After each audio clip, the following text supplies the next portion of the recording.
শওকত মোল্লা সাহেবের এখন অস্থিরতা বাড়বে, কারণ যে কাসেম ভাই সাহেবের সম্পর্কে, ভাইজান সম্পর্কে শওকত মোল্লা এতদিন আক্রমণ করেছে, বাই ডিফল্ট ডেজিগনেশন অনুযায়ী কাসেম ভাইজান শওকত মোল্লার অনেক ওপরে বসছে।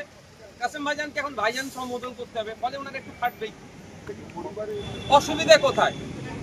আমি তো মনে করি আরো বেশি বেশি করে যারা ধর্মীয় গুরু তাদের রাজনীতিতে আসা দরকার।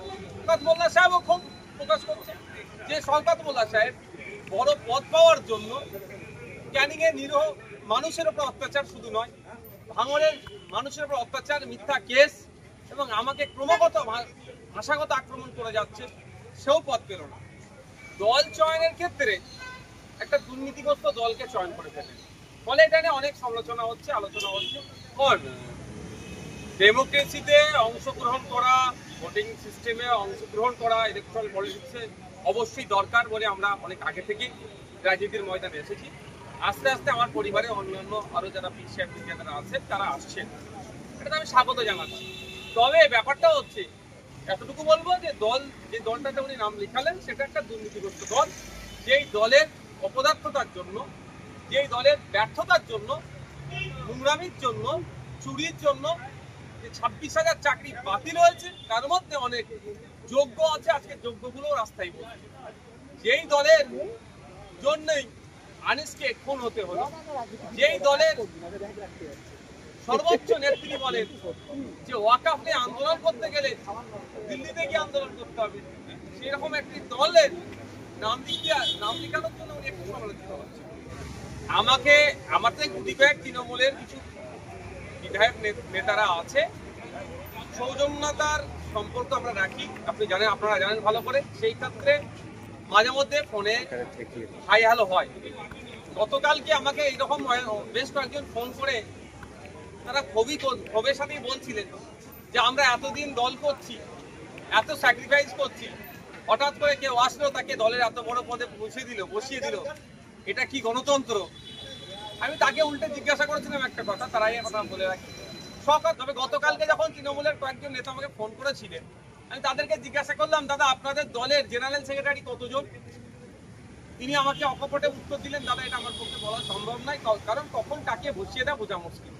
তারপর অনেক ভাবনা চিন্তা করে দেখলাম এই প্রশ্নটা যদি মমতা ব্যানার্জিকে করি, এই প্রশ্নটা যদি সুব্রত বক্সী মহাশয়কে করি যে স্যার আপনাদের দলের মোট জেনারেল সেক্রেটারির সংখ্যা কত, উনি আমার মনে হয় 5 মিনিট মাথা চুলকাবে, তারপরে হয়তো এক্সাক্ট সংখ্যাটাও বলতে পারবেন না। মানে যাকে মনে হয় সকাল সন্ধ্যে ধরে বসিয়ে দেয় একটা পোস্ট, বাকি সব ল্যাম্প পোস্ট। শওকত মোল্লা সাহেবের এখন অস্থিরতা বাড়বে, কারণ যে কাসেম ভাই সাহেবের সম্পর্কে, ভাইজান সম্পর্কে শওকত মোল্লা এতদিন আক্রমণ করেছে, বাই ডিফল্ট ডেজিগনেশন অনুযায়ী কাসেম ভাইজান শওকত মোল্লার অনেক ওপরে বসছে। কাসেম ভাইজানকে এখন ভাইজান সম্বোধন করতে হবে, ফলে ওনার একটু ফাটবেই।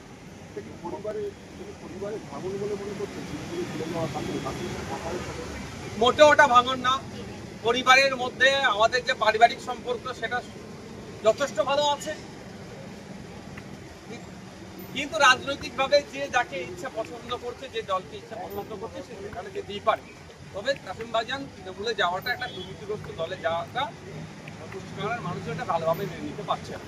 এখন বাংলাদেশ কথা বলছিলেন, আজকে মুখ্যমন্ত্রী আসবেন, জিজ্ঞেস করবেন মমতা বন্দ্যোপাধ্যায়কে যে আপনাদের দলের পছন্দ জেনারেল।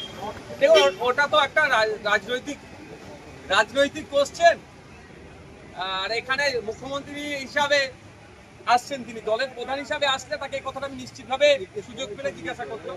তবে এখানে সুযোগ পেলেও আমি সে কথা জিজ্ঞাসা করবো না, কারণ এটা একজন মুখ্যমন্ত্রী হিসাবে আজকে বিধানসভায় আসছে। কোনো সময় যদি নবান্নে যাওয়ার সুযোগ হয়ে যায়, যদি হয়, তাহলে ওখানে গিয়ে যদি সময় পাই তাহলে জিজ্ঞাসা করবো।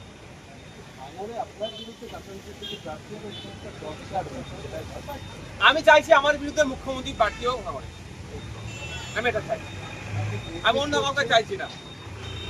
আমি চাইছি আমার বিরুদ্ধে মুখ্যমন্ত্রী প্রার্থী হোক। তবে একটা কথা জানিয়ে রাখি, পশ্চিমবাংলার মুসলিম সম্প্রদায় তৃণমূল থেকে যেভাবে মুখ ফিরাতে শুরু করেছে, কাউকে দিয়ে ড্যামেজ কন্ট্রোল করতে যদি চাই সেটা হবে না, কারণ একের পর এক পদক্ষেপ তৃণমূল কংগ্রেসের, মুসলিম সম্প্রদায়ের মানুষজন ক্ষিপ্ত হয়ে উঠছে। মুসলিম তোষণের নামে মুসলমানদের শোষণ করা হচ্ছে পশ্চিমবাংলায় বিজেপির সহযোগিতা নিয়ে, শুভেন্দু অধিকারীর সহযোগিতা নিয়ে মমতা ব্যানার্জি সরকার মুসলমানদের উপরে আক্রমণ চালিয়ে যাচ্ছে। কখনো ওয়াকফ সংশোধনী আইনের বিরুদ্ধে প্রতিবাদ করতে গেলে মিথ্যা মামলা দিয়ে জেল খাটানো হচ্ছে, তো কখনো দিল্লি যাওয়ার নিধান দিচ্ছে। ফলে পশ্চিমবাংলার মুসলমানরা তৃণমূল কংগ্রেসের কাছ থেকে মুখ ফিরিয়ে নিচ্ছে।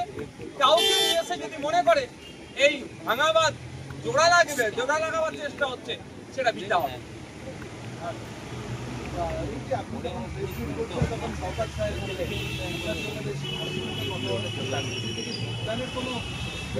আমার সাথে কথা হয়নি, কারণ হচ্ছে আমি আপনাদের কোশ্চেনের উত্তর দিচ্ছি না। আসলে